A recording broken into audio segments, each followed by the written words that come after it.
नमस्कार, बहुत स्वागत है आपका अपना एमपी के इस बुलेटिन में। मैं हूं आपके साथ ऋतु ज्ञानवानी। सीएम शिवराज सिंह चौहान ने आज भोपाल में विकास कार्यों की सौगात दी है। सीएम शिवराज सिंह गुफा मंदिर पहुंचे और मानस भवन का भूमि पूजन भी उन्होंने किया। मानस भवन 35 करोड़ की लागत से बनेगा, साथ ही 566 करोड़ के विकास कामों का तोहफा भी दिया। सीएम शिवराज ने इस मौके पर भोपाल में गुफा लोक बनाने का ऐलान किया।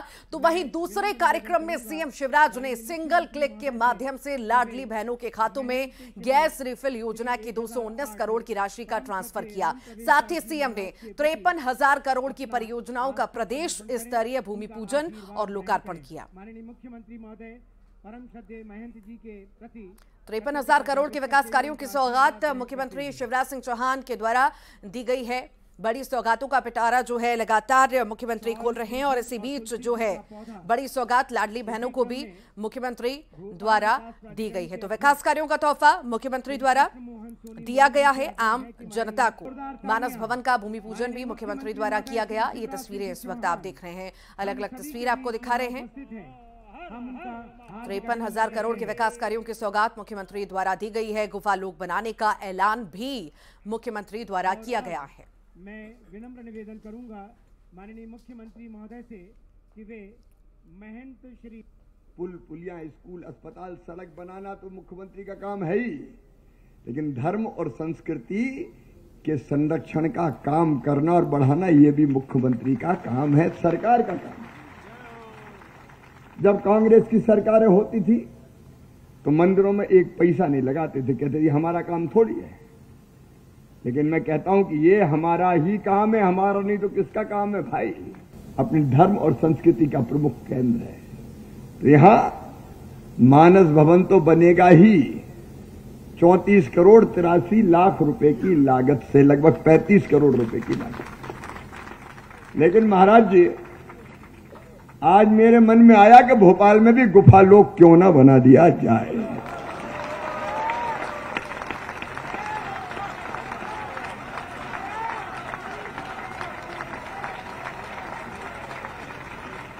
और इसलिए आप रूपरेखा तैयार कर लो। जबलपुर में केंद्रीय युवा एवं खेल मंत्री अनुराग ठाकुर ने आप सांसद संजय सिंह की गिरफ्तारी पर कटाक्ष करते हुए कहा कि जो भ्रष्टाचार के खिलाफ आंदोलन करते थे, अब भ्रष्ट लोगों को बचाने के लिए धरना दे रहे हैं। उनकी माने तो अरविंद केजरीवाल कहते थे इंडिया अगेंस्ट करप्शन, और आज उनके मंत्री सांसद 1-1 साल से जेल में हैं, जिससे आम आदमी पार्टी की नीयत का खुलासा हो चुका है। इसी के साथ ही उन्होंने कहा कि एमपी रोगी से अग्रणी राज्य बनने की राह पर है। उनकी माने तो कुछ सालों में मध्य प्रदेश में बहुत बदलाव देखने को मिलेगा। मैं प्रतिज्ञा लेता हूं। दिल्ली में मैं यही देख रहा हूं कि एक भ्रष्ट सरकार जो आम आदमी पार्टी की है, जिसके उप मुख्यमंत्री, स्वास्थ्य मंत्री से लेकर सांसदों तक जेल में है, जो कभी भ्रष्टाचार मिटाने के नारा देते थे, धरने पर बैठते थे, आज भ्रष्टाचारियों को बचाने के लिए धरने पर बैठ रहे हैं। एक बड़ा बदलाव आपने देखा होगा, राजनीति में आने से पहले अरविंद केजरीवाल जी और आम आदमी पार्टी जब नहीं बनी थी तब इन्होंने कहा था इंडिया अगेंस्ट करप्शन। ये अरविंद केजरीवाल जी और उनके साथी कांग्रेस के भ्रष्टाचार के खिलाफ धरने पर बैठते थे। अब अरविंद केजरीवाल जी अपने भ्रष्ट साथियों को बचाने के लिए धरने पर बैठते हैं। तो इधर कांग्रेस ने भी चुनावी तैयारियां तेज कर दी हैं। दिल्ली में कल सीईसी की बैठक होगी, जिसमें उम्मीदवारों के नामों पर मुहर लग सकती है। बताया यह भी जा रहा है कि स्क्रीनिंग कमेटी की बैठक के बाद सेंट्रल इलेक्शन कमेटी की बैठक होगी, जिसमें पहली लिस्ट पर चर्चा होगी। 150 प्रत्याशियों के नाम पहली लिस्ट में शामिल हो सकते हैं।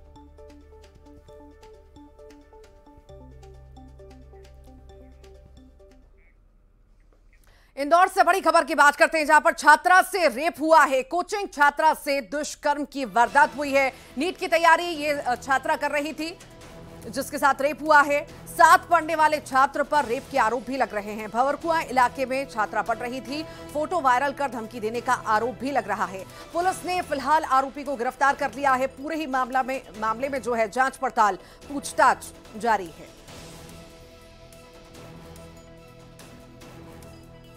तो इंदौर से ये मामला सामने आया है। युवती के साथ जो इंदौर में रहकर के पढ़ाई करती थी, भवरकुआं थाना इलाके का ये पूरा मामला है जहां पर युवती रहा करती थी, उसके साथ रेप की वारदात हुई है, दुष्कर्म हुआ है और उसी के साथ में पढ़ने वाले युवक पर आरोप ये लग रहे हैं, धमकाने के भी आरोप युवक पर लग रहे हैं कि फोटो वायरल करने की धमकी युवक द्वारा लगातार दी जा रही थी। फिलहाल इस मामले में संज्ञान जो है पुलिस ने लिया है और गिरफ्तारी हो चुकी है। युवक की पूछताछ इस पूरे ही मामले में जारी है।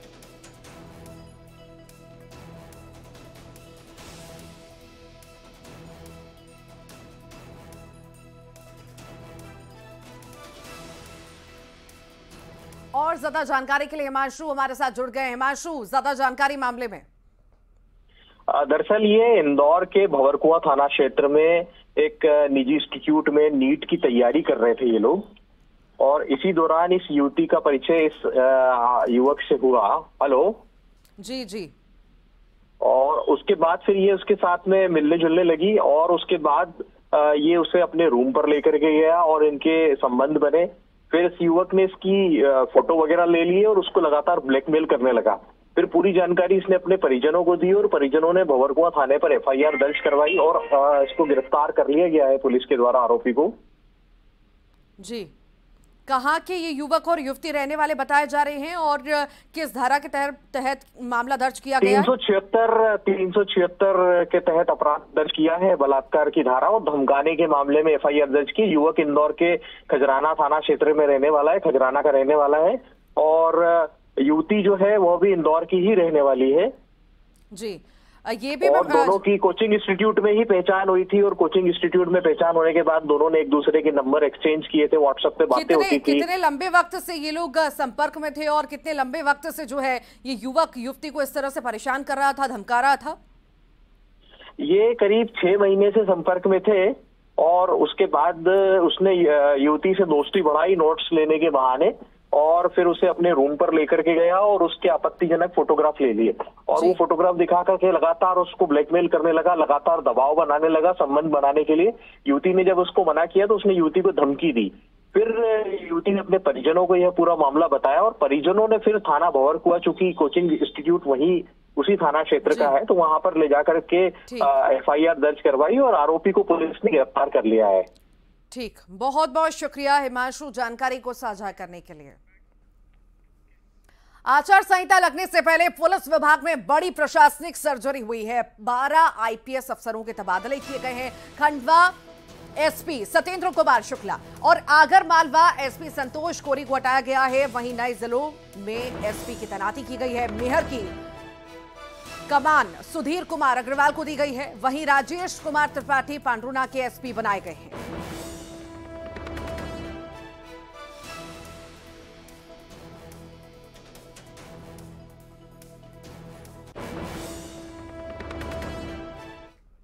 मध्य प्रदेश में बिजली कर्मचारियों की हड़ताल लगातार जारी रहेगी। बिजली कर्मचारियों की केंद्रीय कार्यकारिणी ने यह फैसला लिया है, तो वहीं बिजली कर्मचारियों की हड़ताल को लेकर सरकार ने अवैध घोषित भी इसे किया।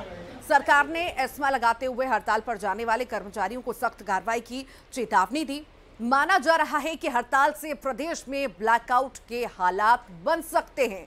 आपको बता दें कि प्रदेश के बिजली कर्मचारियों ने अपनी 8 सूत्रीय मांगों को लेकर बिजली कर्मचारियों की पावर मैनेजमेंट कंपनी के साथ हुई बैठक विफल होने के बाद प्रदेश के बिजली कर्मचारियों ने प्रदेश के जिलों के कलेक्टर को हड़ताल का नोटिस दिया। इसमें प्रदेश के 70,000 बिजली कर्मचारियों के हड़ताल पर जाने की चेतावनी दी है।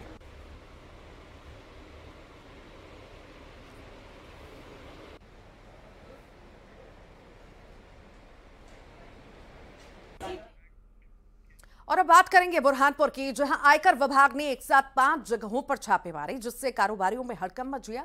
लालबाग रोड स्थित राणा मार्बल पर आयकर विभाग की टीम पहुंची, दस्तावेजों की जांच की, तो वहीं इंजीनियर प्रवीण चौकसे के ठिकानों पर छापे मारे। कारोबारी मनोहर कामरानी और प्रशांत श्रॉफ के यहां रेड पड़ी। आयकर विभाग की टीम एक साथ 5 जगहों पर पहुंची।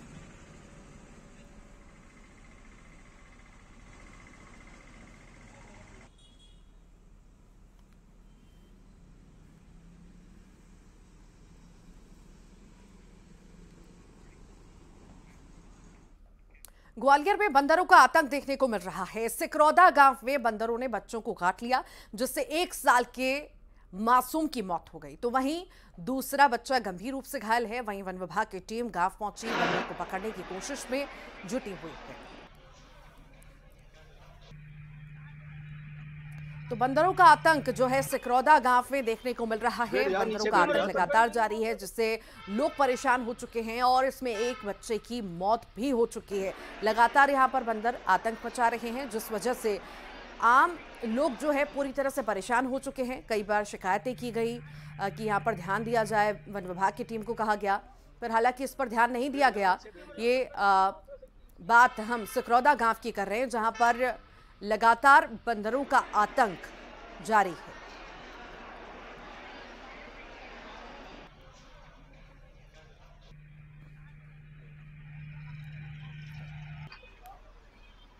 बैठ जाओ, नीचे बैठ जाओ तुम।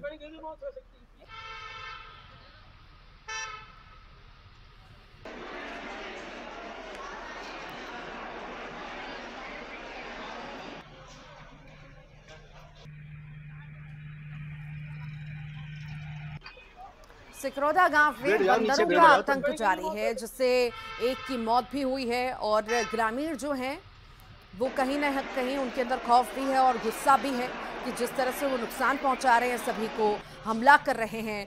तो एक की जब जान गई तो कहीं न कहीं अब गुस्सा जो है, आक्रोश है, वहां के लोगों में बढ़ता ही जा रहा है। एक की मौत इस दौरान हो भी चुकी है। बंदरों का आतंक जारी है।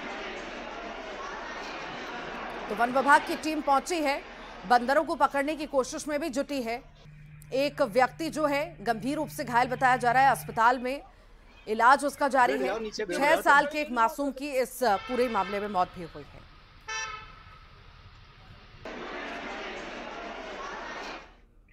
धार में बड़ा हादसा हुआ है। 2 ट्रकों के बीच कार फंस गई। बता दें, गणेश घाट पर यह हादसा होना बताया जा रहा है। ट्रक ने आगे चल रही कार को टक्कर मार दी। दोनों वाहन एक दूसरे ट्रक से टकरा गए। कार फंसी 2 ट्रकों के बीच। 3 लोग गंभीर रूप से घायल हो गए। घायलों को इंदौर रेफर कर दिया गया है। धर्मपुरी विधायक ने मानवता दिखाई। धर्मपुरी विधायक पांचीलाल मीणा ने घायलों की मदद की। विधायक ने घायलों को कार से निकालकर अस्पताल भी पहुंचाया। तो 2 ट्रकों के बीच कार फंस गई। यह बड़ा हादसा हो गया और इनका रेस्क्यू, फिलहाल जो फंसे हुए थे उनका रेस्क्यू भी किया गया। विधायक साहब ने जो है मानवता दिखाई और अपनी कार से इन लोगों को अस्पताल भी पहुंचाया।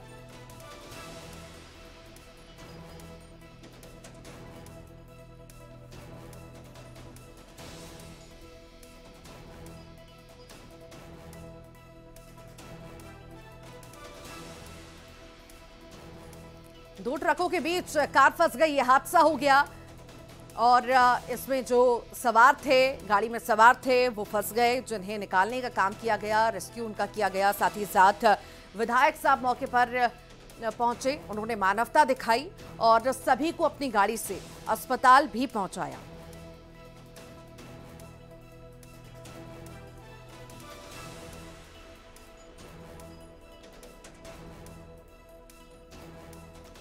तीन लोग गंभीर रूप से घायल इस पूरे मामले में बताए जा रहे हैं। ये बड़ी खबर इस वक्त आपको बता रहे हैं। विधायक पांचीलाल ने घायलों को अस्पताल पहुंचा दिया। मानवता यहां पर विधायक द्वारा दिखाई गई। धार की हम बात कर रहे हैं, जहां पर गणेश घाट पर यह हादसा होना बताया जा रहा है।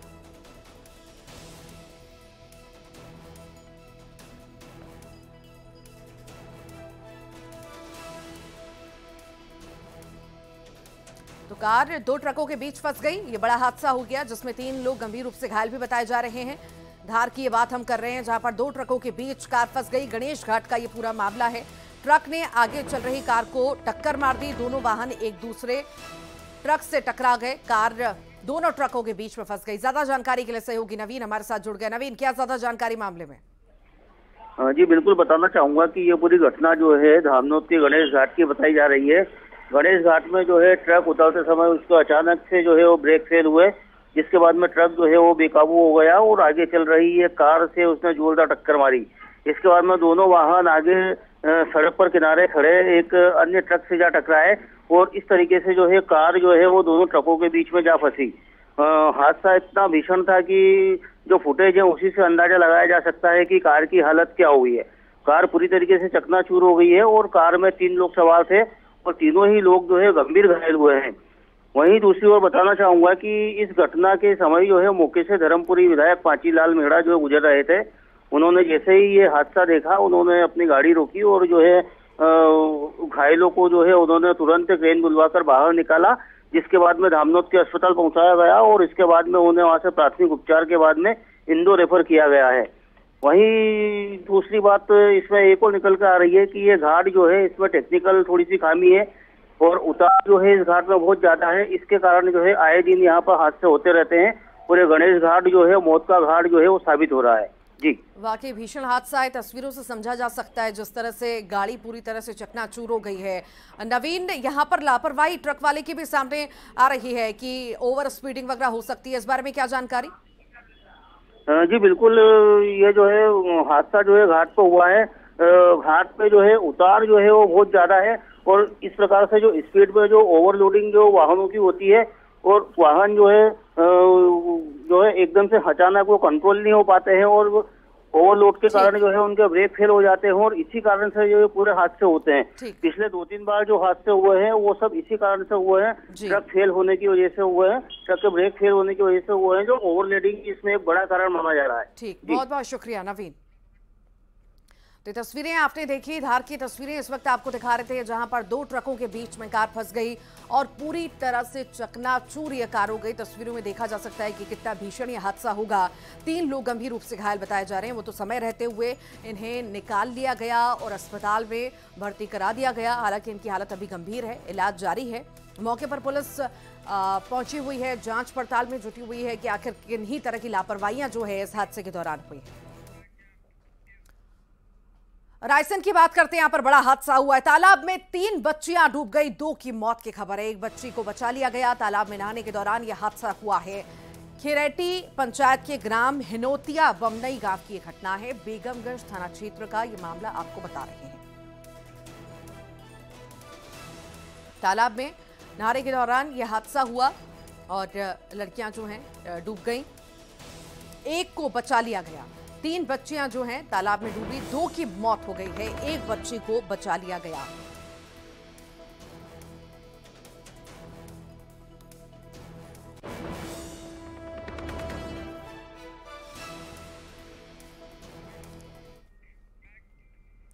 और इसी के साथ ही अपना एमपी के बुलेटिन में फिलहाल के लिए इतना है।